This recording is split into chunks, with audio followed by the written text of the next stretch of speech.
कौरवों और पांडवों के बीच हुआ महाभारत युद्ध सबसे विनाशकारी युद्ध माना जाता है।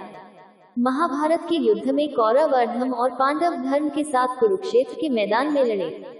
हरियाणा के कुरुक्षेत्र में लड़े गए इस विशाल युद्ध में देश दुनिया की सेनाओं ने भाग लिया था।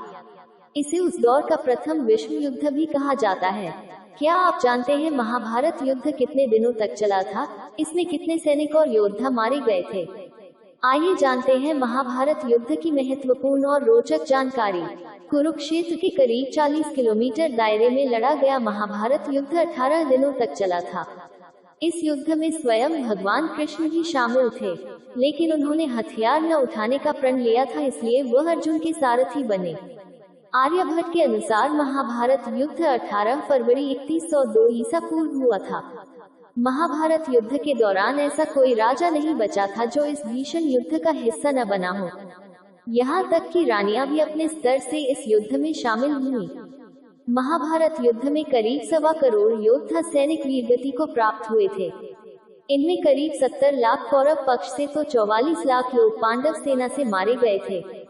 महाभारत युद्ध को लेकर कहा जाता है कि यहाँ इतना खून बहा कि अब तक वहाँ की मिट्टी लाल है। महाभारत युद्ध में बचे महज इतने लोग। महाभारत युद्ध के अंत में पांडवों की ओर से 5 भाइयों समेत 14 लोग जीवित बचे। वहीं कौरवों की तरफ से जीवित रहने वालों में द्रोणाचार्य के पुत्र अश्वत्थामा, कृतवर्मा और कौरवों और पांडवों के गुरु कृपाचार्य थे। साथ ही धृतराष्ट्र और एक दासी का पुत्र युयुत्सु भी इस युद्ध में जीवित था।